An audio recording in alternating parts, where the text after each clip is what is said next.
अस्सलाम वालेकुम, मैं हूं डॉक्टर शगुफ्ता जहां और आप देख रहे हैं गोल्डन टाइम्स।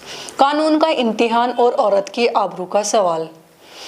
बलात्कार के अपराध में सजायाफ्ता गुरमीत राम रहीम सिंह को एक बार फिर से 40 दिनों का पैरोल मिलना सिर्फ एक प्रशासनिक फैसला नहीं बल्कि कानून के ऑथोरिटी और इंसाफ पर सीधा सवाल है।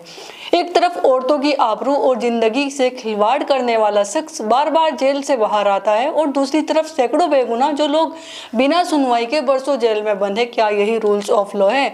क्या कानून सबके लिए बराबर है या ताकतवर के लिए अलग है?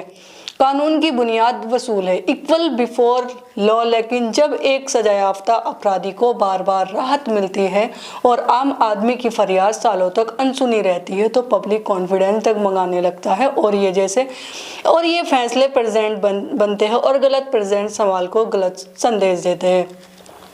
औरत की आबरू, मजहब, संविधान और इंसानियत। औरत की आबरू किसी एक धर्म या समुदाय का मुद्दा नहीं, ये इंसानियत का सवाल है।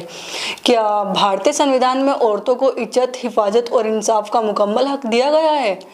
भारतीय संविधान में जीवन और गरिमा, लाइफ ऑफ डिग्निटी की गारंटी देता है। ये व्यवस्था औरत की सुरक्षा में ढिलाई बरतती है, अपने ही वसूलों में समझौता करती है। कड़ी निंदा, लेकिन कानून के दायरे में इस पैरोल पर कड़ी निंदा होनी चाहिए क्योंकि ये फैसला पीड़िताओं के जख्मों पर नमक छिड़कने जैसा है। मगर निंदा के साथ साथ ये उतना भी जरूरी है कि कानून इकबाल कायम रहे, पैरोल जैसे प्रावधान हो, पीड़िताओं को कॉन्स्टेंट सेफ्टी और डिग्निटी के केंद्र में रखा जाए। ट्रांसपेरेंसी ऑडिट्स के बिना कोई राहत न मिले। सवाल जो जवाब मांगते हैं, क्या पैरोल जैसे फैसले में विक्टिम इम्पैक्ट को पर्याप्त वर्जन दिया जा रहा है? क्या फैक्ट ट्रैक हेयरिंग बेगुनाह कैदियों के लिए उतनी ही गंभीरता से लागू है? क्या ताकत, भीड़, राजनीतिक सवाल, दबाव कानून से ऊपर हो गया है?